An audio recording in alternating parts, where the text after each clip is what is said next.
Hello everyone, welcome to the Manuvlog classes in the session of daily news analysis. Today is 4th of October 2024. I am Naresh Sharma going to discuss with you the current affairs of the day. So first of all, as usual, we will have some questions based on the previous day's session. And in today's session, I am not going to show you the answers. In this session, you have to answer the questions in the comment box. As you know कि last day session में आपने जब इस topic को cover किया होगा तो आपने कुछ लर्न किया होगा. सो लेट्स चेक और लेट्स रिवाइज कि लास्ट डे सेशन में आपने क्या लर्न किया और कितना आप उसमें से रिटेन कर पाए. So let's start with the question number 1. What is Bharat Jain? क्या है ये? A government funded model LLM initiative, private AI research organization, a global AI model, a language translation tool. So जल्दी से आंसर अपना कर दीजिए. एक्चुअल में the correct answer of this is A. इसका करेक्ट आंसर है. Next question is what is the aim of Bharat Jain? इसका aim क्या होने वाला है? To develop a global computing model, to enhance citizen engagement and public service delivery, to promote private AI research, to translate languages. Actually इसका जो purpose है वो है आपका option B, to enhance citizen engagement and public service delivery को जो है promote करना. Who is implementing Bharat Jain? इसका आंसर आपको बताना है. मैं यहाँ पे आंसर इसका नहीं बताऊंगा बिकॉज बहुत इजी क्वेश्चन है ये वाला. नेक्स्ट है what are the key features of Bharat Jain? इसके क्या की फीचर्स हैं हमारे पास में? Multilingual and multi modal foundation models, making super computers, closed source platform only for government use. The correct answer is A because इसका जो main purpose है वो मल्टीलिंगुअल रहेगा और मल्टी मॉडल फाउंडेशन मॉडल इसमें यूज किए जाएंगे, जिससे कि मल्टीपल लैंग्वेजेस को, जो इंडिया की मल्टीपल लैंग्वेजेस हैं, उनको इसमें इन्वॉल्व किया जा सके. Next question, what is the significance of Bharat Jain? इसका सिग्निफिकेंस आपको क्लियरली दिख रहा होगा. It will address both text and speech, ensuring representation across India diverse linguistic landscape. इन सबको इंक्लूड करना इसका ये जो है आंसर है. What are large language models? क्या है ये? इसका आंसर क्लियरली दिख रहा है आपका कि very large deep learning models हैं जो कि प्री ट्रेंड होते हैं on vast amounts of data पर. इनको बहुत सारा जो है इनको पहले से ही ट्रेन किया होता है सॉफ्टवेयर को. What is generative AI? इसका आंसर मैंने आपको कल बताया था जब हमने इस क्वेश्चन को डिस्कस किया था इस पॉइंट को. सो इसका आंसर आप मुझे कमेंट बॉक्स में बता दीजिए. नेक्स्ट क्वेश्चन है what is the expected completion year of Bharat Jain? कि ये किस ईयर तक कंप्लीट हो जाएगा? So the correct answer is 2026 तक ये कंप्लीट हो जाएगा. नेक्स्ट क्वेश्चन हम देखते हैं what is the vision of Bharat Jain aligned with? किस विजन को लेकर के ये जो भारत जैन है चल रहा है? सो इसका आंसर भी आपको देना है. ठीक है, बहुत इजी सा आंसर है, कल भी हमने इस पॉइंट को डिस्कस किया था. नेक्स्ट क्वेश्चन है what is the benefit of Bharat Jain for underserved Indian languages? अगर हम इंडियन लैंग्वेजेस से कनेक्ट करके इसको देखें तो क्या इसमें से बेनिफिट उनको होने वाले हैं? It will only benefit urban areas. ऐसा तो नहीं होना चाहिए.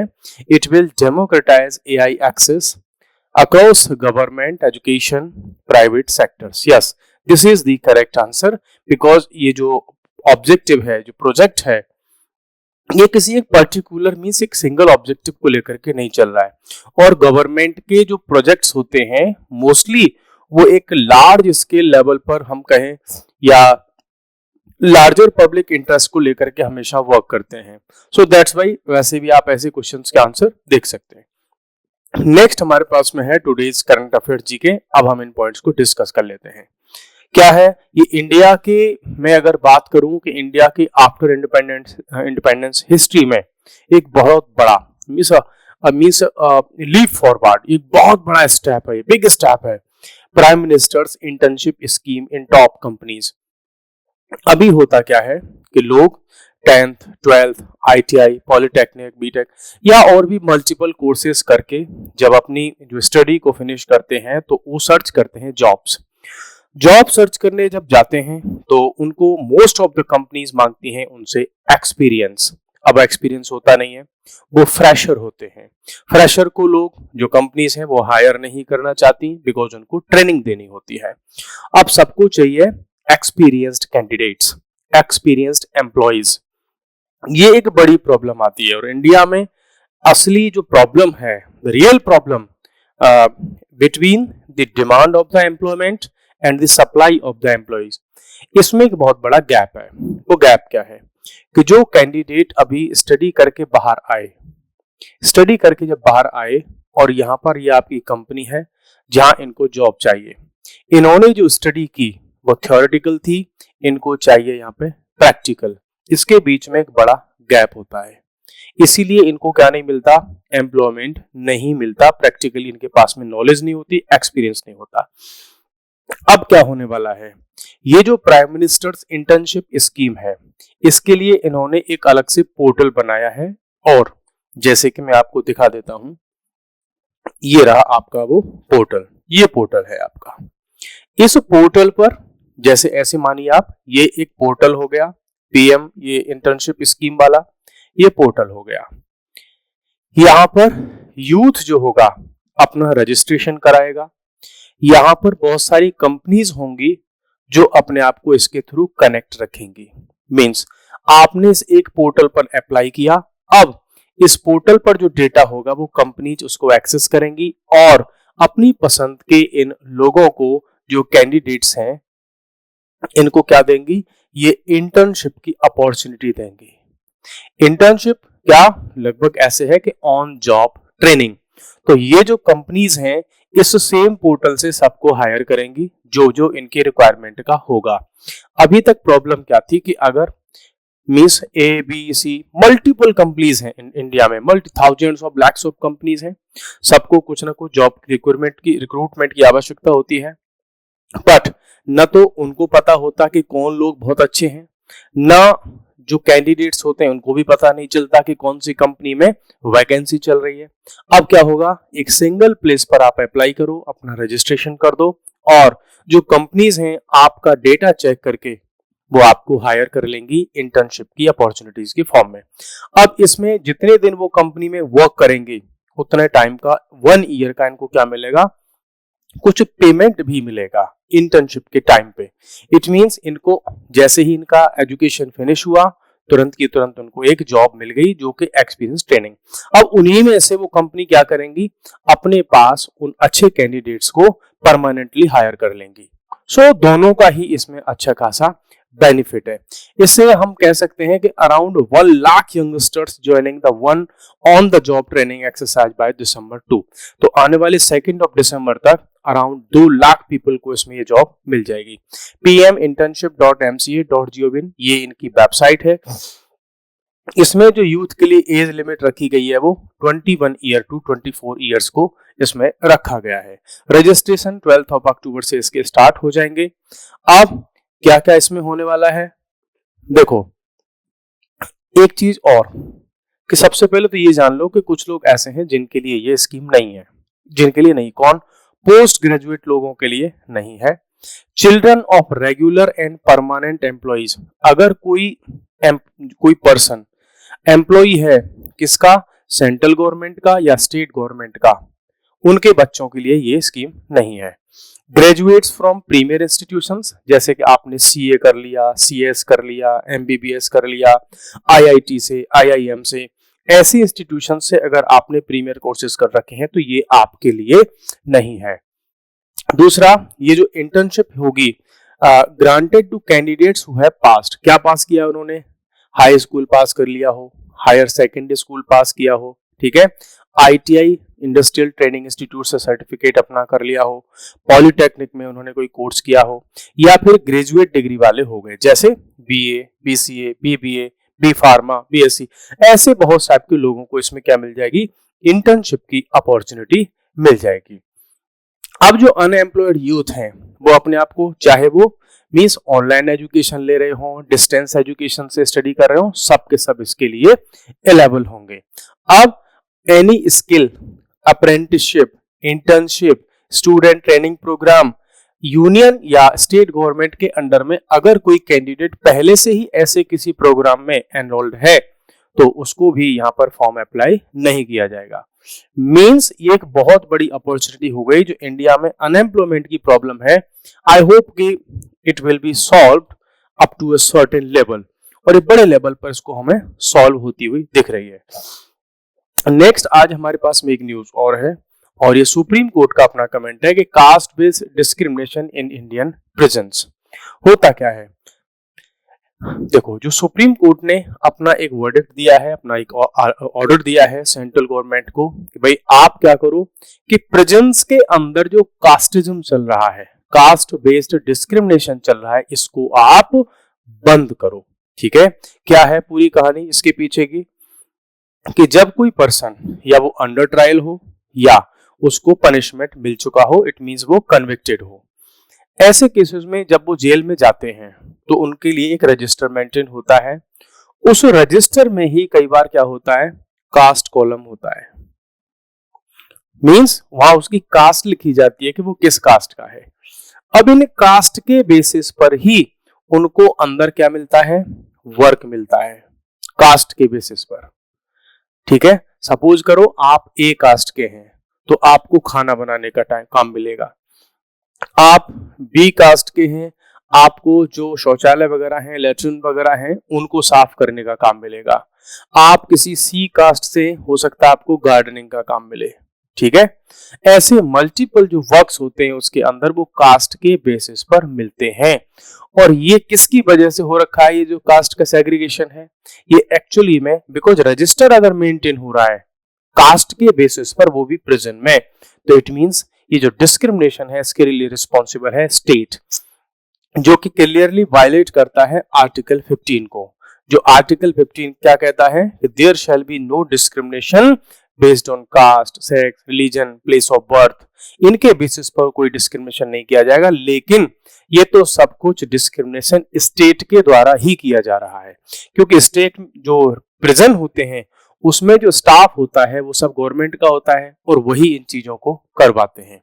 Elimination of any reference to caste, supreme court ने कहा है कि वहां पर कास्ट का कोई भी वर्ड अगर यूज हो रहा है आपके रजिस्टर में कोई कॉलम है, उसको तुरंत फिनिश करो, वहां से हटाओ उसको, कोई नहीं होगा। प्लस उन्होंने ये कहा है कि treatment of D notified tribes. देखो हुआ क्या था कि जब ब्रिटिश एरा था, मींस कॉलोनियल पीरियड की अगर हम बात करें, तो उसमें ब्रिटिश गवर्नमेंट ने क्या कर रखा था कि कुछ ट्राइबल पीपल थे, ठीक है, और उन्होंने उनका प्रॉपर एक नोटिफिकेशन बना रखा था, एक लिस्ट बना रखी थी कि अगर कोई पर्सन इस कास्ट से है, इस ट्राइब से है, तो इसका मतलब वो क्रिमिनल है। पहले ही मान लेते थे वो। मींस अगर किसी पर्सन का जन्म किसी ए नाम की कास्ट में या ट्राइब में हुआ है तो उसके सारे बच्चे, मींस उसका कोई भी पर्सन हो उस कास्ट का, उन सबको क्रिमिनल माना जाता था, ऑटोमेटिकली मान लिया जाता था। हालांकि इस इविल को जब इंडिपेंडेंट हुआ इंडिया, उसके भी बहुत ईयर्स बाद उसको हमने खत्म किया, उन कास्ट का हमने, उन ट्राइब्स का डीनोटिफिकेशन भी किया कि नहीं ऐसा नहीं होगा। लेकिन अभी भी ऐसे कुछ मैटर्स को हम जेल्स में अगर देखें तो उनको हैबिचुअल अफेंडर्स के रूप में देखा जा रहा था, मींस उनकी कास्ट के बेसिस पर। तो भैया ये तो क्या हो रहा है, कॉन्स्टिट्यूशनल राइट्स का, हमारे फंडामेंटल राइट्स अंडर आर्टिकल 15, उसका क्लियरली वायलेशन है। और ये वायलेशन अगर कोई पर्सन करे तो हम कह भी सकते हैं कि हाँ ठीक है कोई बात नहीं, उसको शायद नहीं पता होगा, या वो इंसान अच्छा नहीं होगा, एजुकेटेड ना हो, या डिक्टेटर टाइप का हो, कुछ भी कह सकते हैं हम। लेकिन अगर ऐसा ही डिस्क्रिमिनेशन स्टेट सैंक्शनड हो, कि स्टेट ने उसको परमिशन दे रखी हो, तो जेल में जो हो रहा था वो क्या था, स्टेट सैंक्शन था, कि स्टेट ने उसको परमिशन दे रखी थी। मींस अब उसमें देखो कैसे कैसे काम हो रहे थे, कि जब डिस्क्रिमिनेशन हो रहा था, खाना बनाने के लिए अलग अलग कास्ट है, हेयर कटिंग के लिए अलग कास्ट है, जो है क्लीनिंग से रिलेटेड जो वर्क्स हैं उनके लिए अलग कास्ट है, तो कास्ट बेस्ड सारा डिस्क्रिमिनेशन इसमें चल रहा था। तो सुप्रीम कोर्ट ने ये कहा है कि जितने भी मैनुअल टास्क हैं अगर उनको कास्ट बेस्ड पे आप करवा रहे हो तो वो कोएर्सिव है और वो अनकॉन्स्टिट्यूशनल है। इसको जल्दी से जल्दी बंद कराओ और उसके लिए गवर्नमेंट ने टाइम दिया है रिव्यू करने के लिए 3 मंथ का, कि 3 मंथ में सबको करो। प्लस सुप्रीम कोर्ट ने ये भी कहा है कि हमारे पास जो एक्ट है, एक्ट क्या नाम है, manual scavengers and their rehabilitation act 2013, जो क्लीनिंग से जुड़े हुए लोग होते हैं उनके लिए ये एक्ट आया था कि उनको हम बहुत अच्छे से ट्रीट करें, उनका रिहैबिलिटेशन करें। लेकिन यही एक्ट अगर आप देखो तो ये जो डिस्क्रिमिनेशन अगर हो रहा था प्रिजन्स में, तो इसका मतलब ये एक्ट आप प्रिजन्स में तो इसको इंप्लीमेंट ही नहीं कर रहे थे, प्रिजन के बाहर इंप्लीमेंटेशन हो रहा था। तो सुप्रीम कोर्ट ने यह कहा कि इन एक्ट्स को, चाहे ये 2023 का एक्ट हो, 2016 में नई कुछ गाइडलाइंस आई थी, रूल्स आए थे, उन सबको आप जेल्स के अंदर, प्रिजन्स के अंदर भी इंप्लीमेंट करो। ऐसा नहीं करोगे आप कि जेल के अंदर, प्रिजन्स के अंदर आप कास्ट बेस्ड डिस्क्रिमिनेशन को चलाते रहें और बाहर हमारा कॉन्स्टिट्यूशन का आर्टिकल 17 क्या बोलता रहे कि अनटचेबिलिटी हैज बीन प्रोहिबिटेड और अबॉलिश्ड, या अनटचेबिलिटी करना कोई मींस एक क्राइम है। तो कॉन्स्टिट्यूशन का आर्टिकल 17, आर्टिकल 15 वो कुछ कह रहे हैं, लेकिन प्रिजन्स के अंदर एक अलग ही लॉ चल रहा है। मींस क्या भाई, ये जो प्रिजन्स हैं क्या वो इंडिया के अंदर नहीं है? क्या वहां पे इंडिया का कॉन्स्टिट्यूशन इंप्लीमेंट नहीं होगा? और ये तो आप देखिए कि इंडिया को इंडिपेंडेंस हुए अराउंड 75 ईयर्स हो चुके हैं, लेकिन किसी का इस बात पर ध्यान नहीं गया कि हमारे ही कंट्री के अंदर लोगों के साथ में, वो भी गवर्नमेंट के द्वारा, गवर्नमेंट को पता है इन सारी चीजों का, उन जेल्स के जो आप अगर अंदर जाओगे, कभी प्रिजन्स में जाओगे, वहां की लाइफ को आप देखोगे तो बहुत ही भयानक, मींस एक जो है डेरोगेटरी लाइफ वहां पर जीने को मिलती है और कास्ट बेस्ड डिस्क्रिमिनेशन वहां पे ओपनली होता है। मैंने जितनी भी बार प्रिजन्स को विजिट किया अपनी सर्विस के ड्यूरेशन में या उसके बाद में कभी भी, तो वहां पर देखा कि एक अलग प्रकार की दुनिया है। ठीक है, सो उन सबको हमें बंद करना पड़ेगा। नेक्स्ट हमारे पास में है कि marital relations must be exempted from rape provisions, union government submits to supreme court. आप सबको पता होगा कि जो रेप का जो केस होता है उसमें किसी भी पर्सन को नहीं छोड़ा जा सकता। मींस उस पर अगर किसी पर रेप के चार्जेस लगे हैं तो एक बहुत ही हीनियस क्राइम है और बहुत ही गलत काम है। अब देखो बात कहां पर आई है कि इश्यू ये चल रहा था कि भाई रेप ठीक है, एक ऐसा हीनियस क्राइम है जो मैन, वुमेन, गर्ल, बॉय या हम अपोजिट जेंडर इनके बीच में हम देखने को मिलता है। लेकिन यही केस अगर मैरिटल अफेयर्स के अंदर हो, मींस ये वाइफ है, ये हस्बैंड है, ठीक है। अब एक्चुअल में आप सबको पता होगा कि रेप की डेफिनेशन ये है, जिसका बेसिक एलिमेंट क्या है कि उसमें कंसेंट नहीं होता। कंसेंट नहीं होता मींस इच्छा, विल नहीं होती, चाहे वो वाइफ हो या हस्बैंड हो, दोनों में से किसी के साथ में अगर जबरदस्ती हो रही है तो दैट इज वहां पे कंसेंट नहीं है। सो इस कंसेंट नाम का जो एलिमेंट है, अगर नॉर्मल केसेस में अगर कंसेंट नहीं है तो हम उसको रेप मानते हैं। लेकिन अगर इसी चीज को हम मैरिटल अफेयर्स में इसको इन्वॉल्व कर दें, मींस मैरिटल रिलेशनशिप में अगर इसको हम इंक्लूड कर देंगे, तो जो सोसाइटी है उसमें बहुत ज्यादा प्रॉब्लम्स हमें देखने को मिलेंगी। फॉर एग्जांपल हमारे पास में एक 498A आईपीसी का जो हम बार बार देखने को मिलता है, जो डाउरी से रिलेटेड है। इसमें इतने सारे फेक केसेस आते हैं, हस्बैंड या उसके जो मींस जो है उसकी माँ हो गई या सिस्टर हो गई, ब्रदर हो गया, उन पर डाउरी के केसेस लगते हैं। एनसीआरबी का डेटा कहता है कि इसमें मेजोरिटी के आसपास अराउंड 80% के आसपास जो केसेस हैं वो सब क्या है, फेक केसेस होते हैं, उनको परेशान करने के लिए। अब देखो एक एंगल से अगर हम इसको देखें कि मैन और वुमेन का जो रिलेशन है वो अलग एंगल का है, लेकिन जो हस्बैंड और वाइफ का रिलेशन है वो डिफरेंट रिलेशन है। तो अगर इस केसेस में हमने वुमेन मींस वाइफ और हस्बैंड इन दोनों के रिलेशन में अगर हमने मैरिटल रेप को इंक्लूड कर दिया, मींस वाइफ अपने हस्बैंड के अगेंस्ट में रेप के चार्जेस लगा सकती है, किस बेसिस पर कि उसका कंसेंट नहीं था उसको सेक्सुअल इंटरकोर्स करने के लिए, लेकिन उसके हस्बैंड ने ऐसा किया। तो मैं कह रहा हूं कि ऐसे कितने सारे इश्यूज सोसाइटी में आ जाएंगे कि जो हमारा मैरिज नाम का इंस्टीट्यूशन है वो तो चल ही नहीं पाएगा। ये मेरे नहीं, सुप्रीम कोर्ट के या मैं कहूँ सेंट्रल गवर्नमेंट या बहुत सारे एक्सपर्ट्स हैं उनके क्या है ओपिनियन है। जैसे ये कह रहे हैं कि डेफिनेशन ऑफ मैरिज के अंदर जब हम बात करते हैं कि दैट मैरिटल रिलेशनशिप यूनिक, बोला ये यूनिक है और इसको हम डिफरेंटली ट्रीट करना चाहते हैं मेयरली मैन वुमेन रिलेशनशिप से। बोला ये मैन वुमेन का ही रिलेशन नहीं है, इंडिया में जो मैरिज का कॉन्सेप्ट है हम वर्ल्ड में बात करें तो ये डिफरेंट कॉन्सेप्ट है। अब की लीगल फ्रेमवर्क की हम बात करें तो हम ये कहते हैं कि response was in relation to petition challenging. एक पिटीशन चल रही थी बहुत सारी जिनको चैलेंज कर रहे थे कि टू एक्सपेक्शन 2 ऑफ सेक्शन 375 का कि भाई जो हस्बैंड है उसको हम एग्जेम्प्ट कर देते हैं। किस केसेस में? अगर उसकी वाइफ जो है वो 15 ईयर से अबव है तो उस पर हम उस हस्बैंड पर रेप के चार्जेस नहीं लगाएंगे। ठीक है, क्यों नहीं लगाएंगे?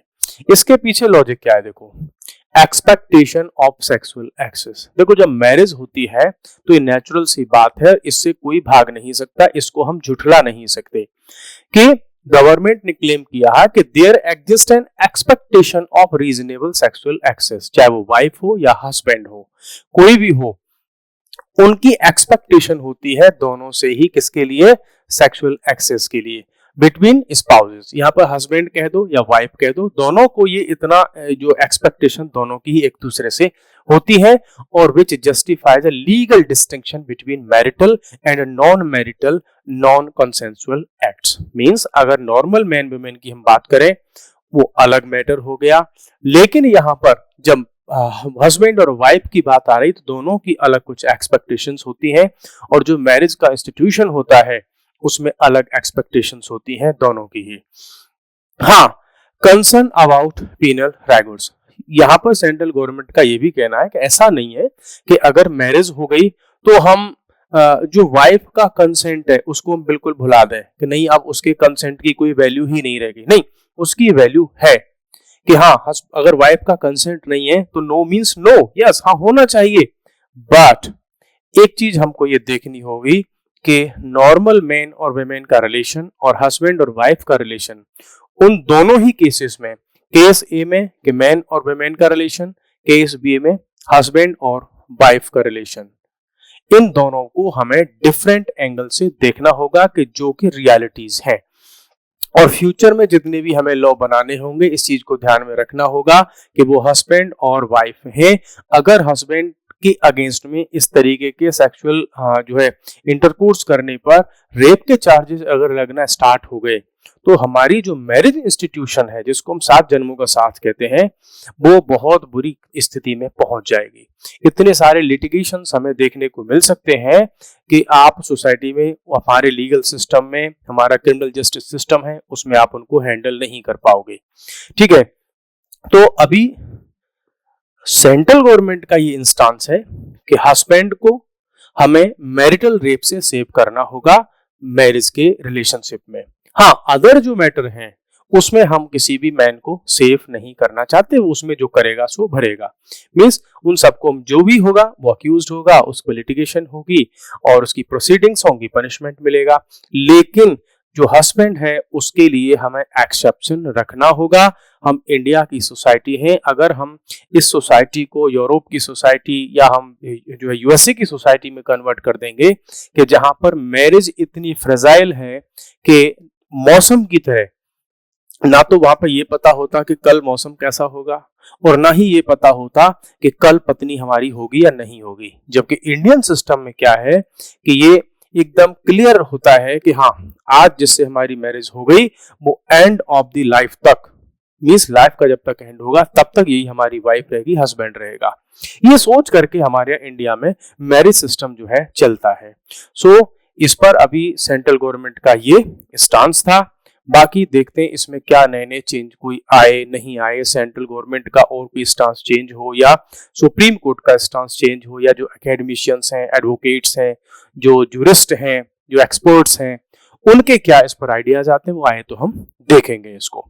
ठीक है, तो आज के सेशन में इतना ही। कल फिर मिलते हैं एक नए सेशन में नए टॉपिक्स के साथ में।